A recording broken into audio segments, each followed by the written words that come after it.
Hey guys, welcome to my channel. My name is Keisha and you're watching Zazie K Creations. If this is your first time joining into my channel, I want to thank you for stopping by, and I do hope by the end of this video that you would have liked it and you would have subscribed so that you're able to get all of my sewing content that I've been sharing on my channel. Not your first time watching my videos or tuning in and you're already subscribed, I want to thank you for your continued support. But if you have not subscribed and you are coming to my channel as I am bringing you content, I want to go ahead and encourage you to subscribe. That way you are able to get all of the notifications that come through YouTube as I post new content. Okay, so in today's video, we're going to talk about the evolution of the cape. So as you all know, I have been working on my Make 9 board for this year, and I'm coming to the end of the year and I still have 3 more things to get done. And one of those things I need to get done is a cape. So as I've been looking through all of my my patterns I have in my current pattern stash, I came across quite a few patterns. And I'm not really sure which one I want to use just yet. So while I have been in this limbo and trying to determine what pattern to use, I thought it would be really nice just to kind of learn a little bit about the cape and the origin of the cape and how it has evolved into a modern day garment. So what I'm going to share with you today is the etymology of the cape, the evolution of the cape, and where we are in terms of its modern day wear. So first up is the etymology of the word cape, and I have my notes here that way I can stay on track with this. You should understand that the word cape comes from the Latin word cappa, which forms the basis for the word escape or the phrase to escape.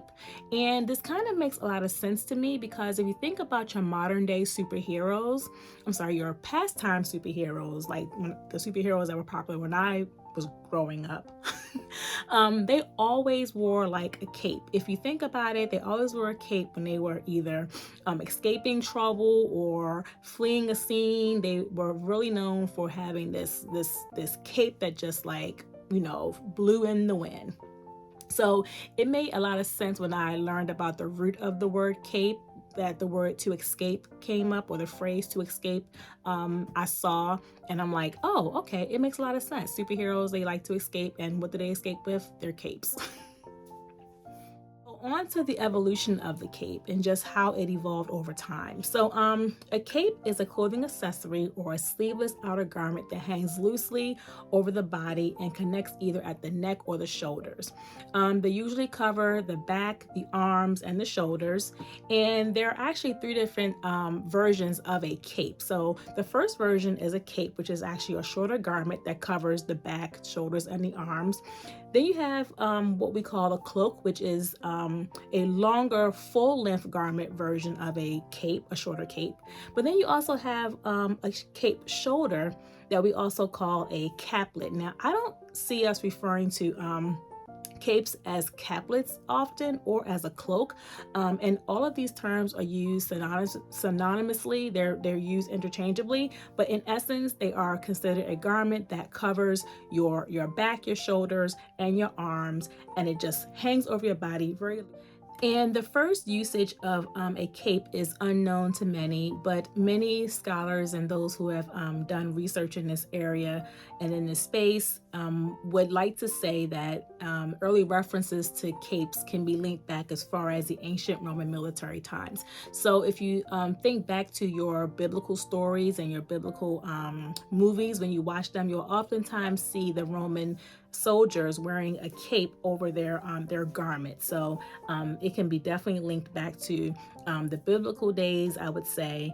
And they were also well known and very common around the medieval European days, like the medieval times. If you think back again to watching your if you're into medieval movies, you will notice that many of the men and women, and I think even children, wore capes and cloaks as part of their garment.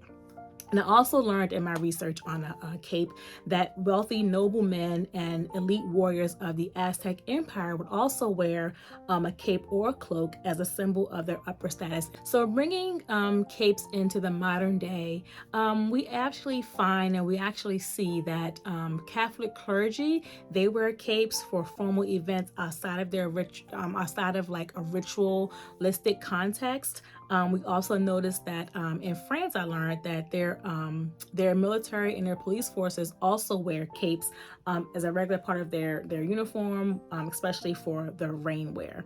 I don't have pictures of any of the French military or police forces in my video due to just some sensitivity around that topic. But just know that if you go online, you will definitely see several pictures of men in France, or the French policemen and military forces wearing capes or wearing a cloak as a part of their rainwear. Capes have made a periodic return to fashion over the years. So we even see, like with evening attire, that ladies frequently wear a cape over their fashion garment that helps protect themselves and also to protect their fabrics from the elements that might ruin it, with wear. And these are especially useful for women who choose not to wear a coat over top of their evening attire. Sometimes it's just easier to put a cape or a cloak over top of your evening wear, because that will prevent all the bunching that you might get under your coat sleeve and what have you. So yeah, they definitely have been very useful for evening attire. But you can make a cloak or a cape or a capelet from a number of different fabrics, but they are most commonly made from fur or faux fur, velvet, satin, and silk. And capes can be highly decorative with just a lot of elaborate embroidery or gems or you name it, stones, whatever you want to put on your cape or your cloak or your caplet, you can make it yours, and it can really be an elaborate piece of garment. So as you can see, capes have a strong presence across many different cultures and many different ages over time. The versatility of the cape or the cloak or the capelet or the capelet really makes them fun to wear, fun to style up. They can be styled up or down. They can be styled casually or elegant or sporty. You can do so much with a cape. It's just absolutely amazing. There you have it, just a little bit of talk, a little bit of history about a cape and how it evolved and how it has come to be a modern day staple in many people's wardrobes, as you can style it in many different ways.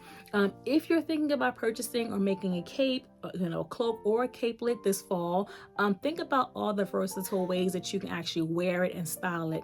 You'll really be surprised. And if you're making a cape or a cloak or a capelet for the fall, if you're sewing one and have a great pattern, let me know in the comments below what pattern you're using. If you've made one and you love it, let me also know what pattern you used in the comments below. And yeah, I love to know how it worked out for you. So I want to thank you for watching my video, and go ahead, share those comments down below, and do not forget, if you have not liked and subscribed to my video and my channel, please do so. It really helps. And until we come together again, take care and God bless.